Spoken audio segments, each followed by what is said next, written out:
This is McLeod Insights, where we feature conversations with longtime transportation industry veterans who are now team members at McLeod Software. Our goal is to support and empower our customers by helping them learn about proven ideas and best practices that will have a positive impact on how they run their companies. Let's dive in. Hello, and welcome to McLeod Insights. Thank you for joining us. I'm your host, Robert Bowen, Director of Product Marketing. I have the pleasure of being joined today with Barry Brookins and Criss Wilson. Both of these guys are part of our data science team. Welcome, guys. Thank you, Robert. Thanks, Robert. So I want to talk about, Criss, you did a recent article in the Dispatch that's talking about tribal knowledge and solving the tribal knowledge problem. Tell me a little bit about what you meant by that. Well, today, people in the trucking industry, whether you're asset or broker or 3PL, it doesn't matter.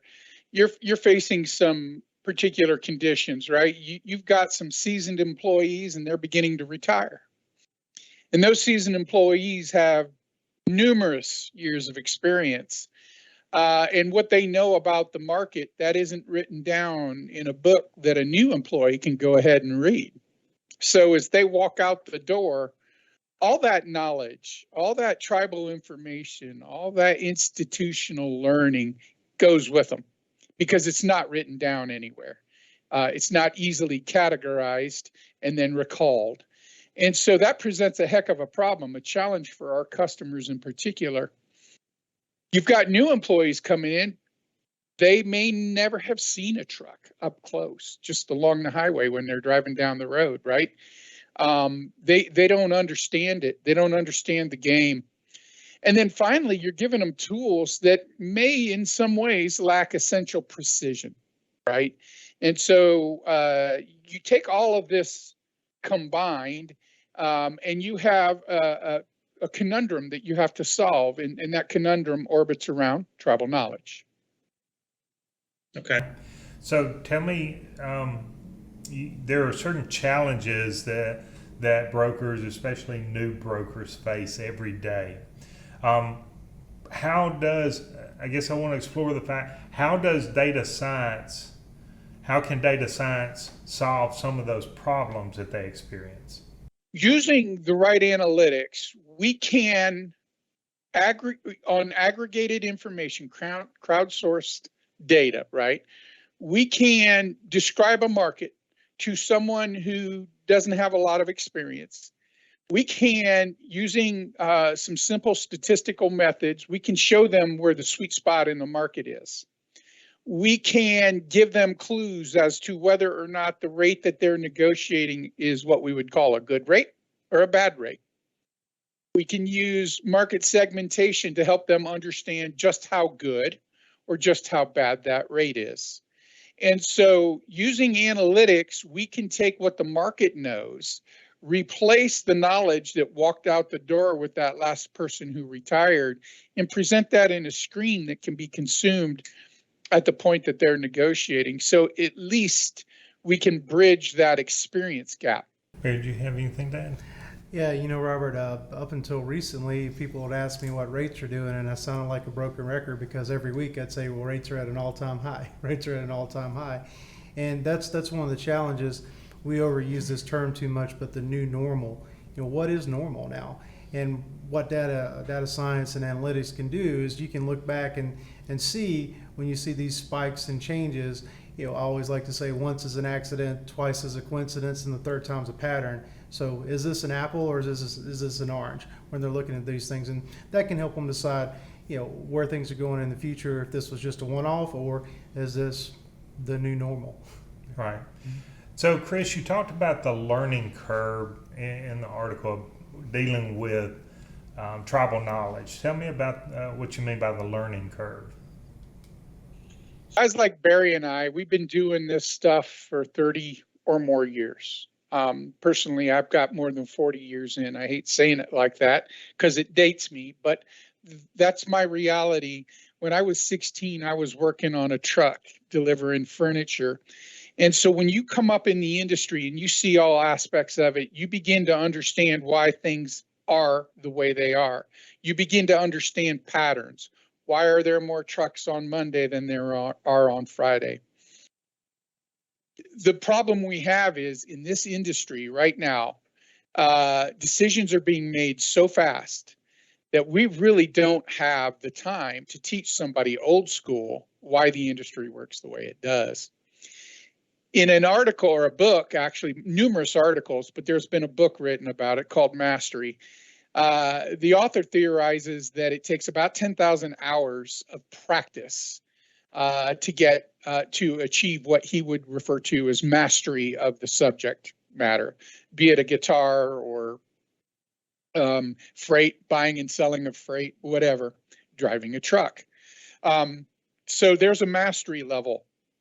And what we're doing is we're replacing people who were masters at their craft with people who are not even yet novices at the craft. And so in order to help expedite their performance, because at the end of the day, it's all about making money on the bottom line, we have to somehow infuse information and serve it to them on their desktop in such a manner that they can consume it when they need it most, that it is timely, it is accurate, it is immediate. And so in that regard, they don't have to spend 10,000 hours figuring out what's the best rate in the market today. When do I have a good rate? When do I have a bad rate? And the like. And so when I talk about eliminating tribal knowledge, what I'm not taking away from per se the time it takes to become a master at something. What I'm doing is I'm giving you information that the person before you didn't have in a manner that you can use to inform the decision you're about to make. So you're basically talking about speeding up that learning curve using data science or rate analytics. Is that how you heard it? Yeah, for sure, Robert. One of my sayings is have to be careful. Don't should on people, right? You should do this. Robert, you should go make more money. Instead of just giving broad statements like that, being able to use the data and very specific, this lane, this, this rate, these carriers, these drivers, and being able to target that so you can help someone that's new. And the other thing that helps in that is if I identify those, I can make an immediate difference to the bottom line. So that encourages them to keep trying and try again. It takes some things, it takes me quite a while to learn how to be a CPA, but I can get really good at, receivables in just a few weeks or a few months. So being able to start to break this down instead of this huge, overwhelming, massive thing that may be brand new to someone, you can start to piecemeal it and do bite-sized chunks. And I think that helps speed things up for sure and gets that employee closer and quicker to a level where they're more productive and starting, to move from a cost to actually making you money as well. Sure. There's a ongoing conversation about driver retention, but one part of that I think that's missed is dispatcher retention or broker retention. There's these guys who have been in the industry sitting behind the desk directing these trucks for a long time. They're starting to leave and retire too, and they're taking that tribal knowledge with them as well. Do you see the tools that are available now that can help them, or is this something that's tangent? For the dispatchers, yeah, there's men and women that have been doing this, and they just know, right? They just know how much this lane should cost, or how far this is from there, or if I expand my market, one market over, for instance, if I'm looking at the Huntsville market or Birmingham, a rookie may not think to look in the Chattanooga market, which is right next to it, to get a rate comparison, but somebody that's been doing it for a while, they might. But I think it does help them as well as sometimes it's not always a great thing because they assume that things haven't changed, but the way things are changing rapidly, when they see the numbers in front of them, it can help them adjust, but then apply what they've always known too. It's like, hey, you know what, we've seen this before. It's going to snap back, or you know what, it looks like this is what it is now. So they're not making them anymore on that. So we've got to find ways to get newer people up to speed, and as well as still support the ones that are there. I think we all can remember the days that when you had a price for a lane, you contracted a price or you quoted a price, and that was the price for a year. Yeah. That's not really the case anymore. It's not even down to the quarter or the month or the season. It's almost down to the day of the week. Would you guys agree with that? Yeah, it's fluctuating rapidly. We're not quite at a bid on every load, but getting close. Some of these definitely shorten for sure. Yeah, Criss, do you agree? Oh, absolutely. Barry nailed it. There has been speculation in the industry, right, that at some point the contract market and the spot market would converge and we would be based real-time pricing, real-time. And for a hot minute there, boy, we were close during the pandemic. Now, I don't think we're ready to start clearing in real time like, say, the stock market does. I still think there's a distinct spot market and reason for it. And there's a distinct contract market and reason for it. And those reasons aren't going away as quickly as the pandemic washed over us. So we were forced to be more dynamic than we really cared to be as practitioners in the market. I think the market will return to spot market pricing and contract pricing, where contract pricing is actually the majority of the prices that move a market. Yeah, I'm not sure if every dispatcher, I know a lot of them do, they do their job very well, but I'm not sure if some of the newer guys understand the circumstances that they're in and the trends in the market when if they're obligated to quote prices like brokers do. Do they really understand the logic or the rhythm trends that are available in that lane that they're quoting? Criss, you talk about rhythm of freight. Tell me what you mean by that. Most all of us have either played on a sports team or watched a sports team. And in every competition, there's a clock. And the decisions you make in the first quarter are distinctly different from the decisions you make in the second quarter or the first half versus the second half, depending on how that game is metered, right? And so freight's the same way. There's this clock. And you got to understand why your markets price Monday freight differently than Friday freight. Why Saturday and Sunday freight are super expensive, right? Why maybe rates tank in the middle of the week in a certain market. There are reasons for it, and those reasons persist. They're patterns, right? And so knowing what time it is matters. On a daily basis, there are more trucks in the market at 7 a.m. than there are at 11 a.m. On a weekly basis, there are more trucks in the market on Monday and Tuesday than there are on Friday, Saturday, or Sunday because of hours of operation, by and large. On a monthly basis, right? There are more tenders in the market at the end of the month, people trying to manage their inventory and earn that bonus. So they're dumping tenders on the trucking market the last couple of days of the month, and the available capacity is absorbed, right? And so rates go up at the end of the month. And then quarterly basis, right? You've got the presence or the absence of produce or mulch or those things that move seasonally. We call that cyclical demand. And so if you don't know what time it is, then you don't understand why you're getting the rates you're getting.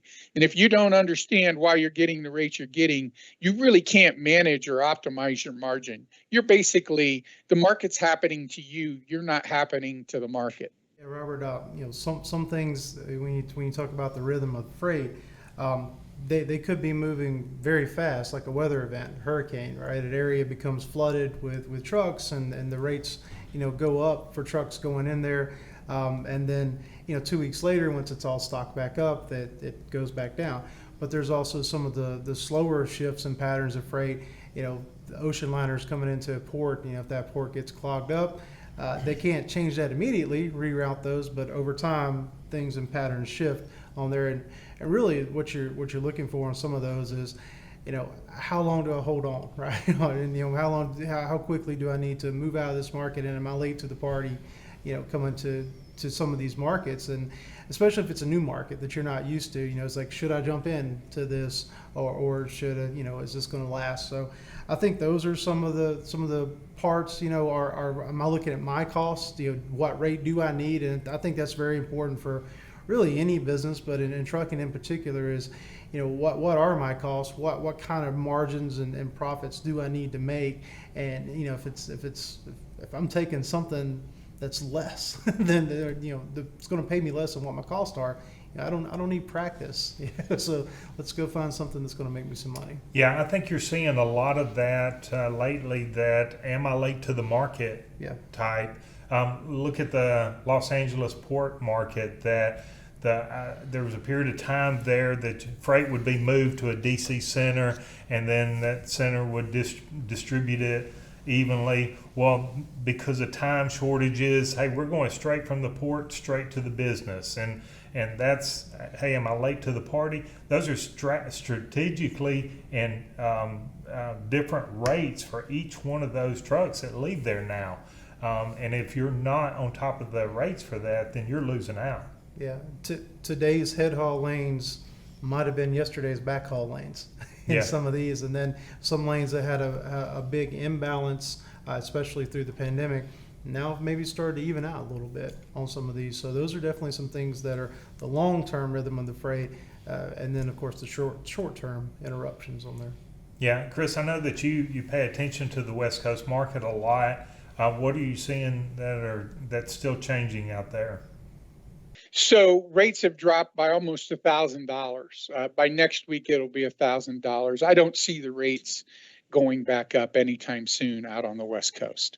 The large part of the reason rates got out of hand was because of the backlog of container freight that was sitting idle in the bay waiting to be offloaded. And they're working through that backlog, and we have numerical evidence that says they're working through that backlog. So their demand for trucks isn't as high as it was, say, just 3, 4, 5, 8 weeks ago. And that'll continue to normalize.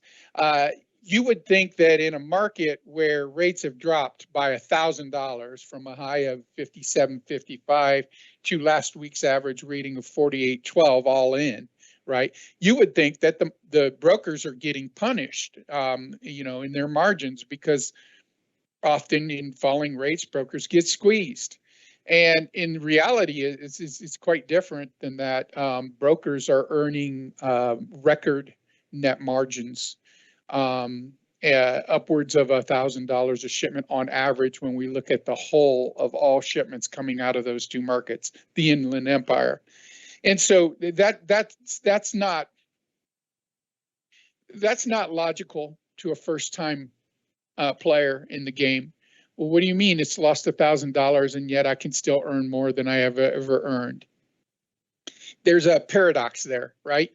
And a seasoned employee may understand that paradox, may not know that paradox is in play in their market, but they understand it. And a rookie doesn't. And so, again, here's where analytics showing you the reality of the situation can inform you. You may not understand why, but you know it's happening. And so you can use that to inform your negotiating. Yeah, I think there's always room to grow if you're paying attention. But you've got to understand, and really the speed to decision is the key to that. So let's talk about rate analytics. And I know that there are several products we have impact on the market, but there are several rate analytics tools out there that most companies are using some form or fashion right now. So they gotta be asking themselves, okay, well, how much do I spend on this rate analytics? We know what our history is in this lane for the past 10 years or whatever years that they've been in business, but how much should I spend on rate analytics, and what's my return? How do I get a return on investment in that? Barry, you want to touch on that? Yeah, it's the old saying. Sometimes it's not the cost, it's the value, right, on these things. So when you're looking at rate analytics tools, you want to be able to see things the way you want to see. You want to be able to take things in and out. For instance, fuel. Criss talked about the rates dropping, and they are in a lot of places. But when you put the fuel in there, you see the rates still going up in some places. So that with fuel going up rapidly, even though the rates are dropping, when you average them out on total, it's still higher in a lot of lanes on there. So being able to move those things in and out, being able to have a tool that helps you find your winners and losers. So I'll borrow from my friend Mr. Wilson. One of his sayings is working the tails of a bell curve. So you have your bad loads and your good loads, and you got the big middle on there. So being able to identify the good ones and get more of those, and take the bad ones and eliminate those, the quicker you can do that, the quicker you'll get your return and your value out of there. So and then as far as the limit of what you don't want in there when you're not getting that value for the cost is if they're showing you information that's not relevant to you, that you can't make it relevant to you, if it's not specific to your lanes or your part of the country or the market you want to play in. Also things that make it a little tougher to show you versus the markets and the trends on there to give you a quick analysis of where I'm high and where I'm low, so you can point those out. And then the last thing is this tools that are either too complicated or showing you things that you can't affect on there anyway. I can't do anything about this, so why are you showing me that? And it may not even be a feature or when we say feature in data science, or reason really of why this rate is what it is. If they can't explain that to you, those may be a little overkill on some of that. Okay. Criss, would you have anything to add to that? Yeah, I would just echo what Barry is saying, right? This is not a game of big versus small anymore. This is a game of fast versus slow. And sometimes big companies are not fast. Sometimes they are. Depends on how sophisticated their business intelligence really is. And not all small companies are slow. Some are very fast. Some recognize very quickly an opportunity and seize it. They have to. They're niche players in many regards. So what you choose to spend is a function of what it really returns. And in manufacturing back in the day when I worked as a freight buyer, we had a standard rule of thumb. If it doesn't pay for itself in 3 years in hard measurable returns, we'll look elsewhere to invest money. I would say about rate analytics, if you cannot identify a demonstrable return that offsets your cost and puts money in your pocket, then you're probably paying a little bit too much. Okay. Guys, I always ask this question toward the end, and you guys are very well experienced in the trucking industry and transportation. Transportation is pretty broad. But if you had a conversation with somebody who's 2 years or newer to the trucking industry, what advice would you give them? Barry, I'll let you go first. Yeah, that's a loaded question, right? The old me would say get out, on that. But in all seriousness, it's there's no industry like it. Sometimes you never have the same day twice. It's exciting. You get to put the puzzle together. But for somebody brand new, I would say find an area that you can contribute to your company quickly at. Be an expert at a certain market, a certain lane, a certain piece of your software that you know how to use really, really well, and do that and find that and then build on that from there. That would be my advice, is to get take the extra step, take a little bit extra time, find your resources and have something that you can hang your hat on. It's like, I'm really, really good at this, and I help my company do better because I am, and now I'm ready. I have a foundation to start expanding. So. Okay, Criss? So I would encourage them to answer 3 questions. Do they get what they're doing? Do they want to do what they're doing? And are they capable of doing what they're doing? And if the answers come back yes, yes, and yes, you're in a sweet spot. Land and expand. Go crazy. You'll never work a day in your life, right? If the answer is no to any one of those, look for positions where you could change that no to a yes. Trucking has all kinds of jobs. Some people are cut out to be a driver. Some people don't want to. Some people are cut out to be a dispatcher. Some people don't want to. Some people are cut out to negotiate, others not so much. They're just not good at it. They don't like dickering. It doesn't put oil in their lantern, right? And so you have to analyze all of these things. You will be asked to negotiate. You will be expected to negotiate, whether you're a driver or not. You're going to have to, at some point, understand what that driver is going through one way or another, because without wrapping your head around what that driver's conditions are, you have no idea why that driver is the way they are on the phone with you, why they're going to react to certain things, why certain things trigger them.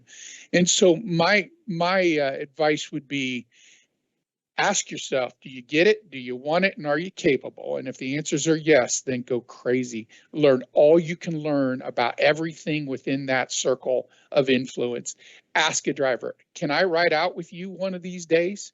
Because honest to God, when you look through the lens of the windshield, the whole world is different.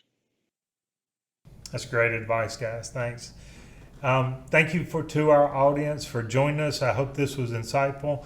Again, thank you for taking the time to join us at McLeod Insights.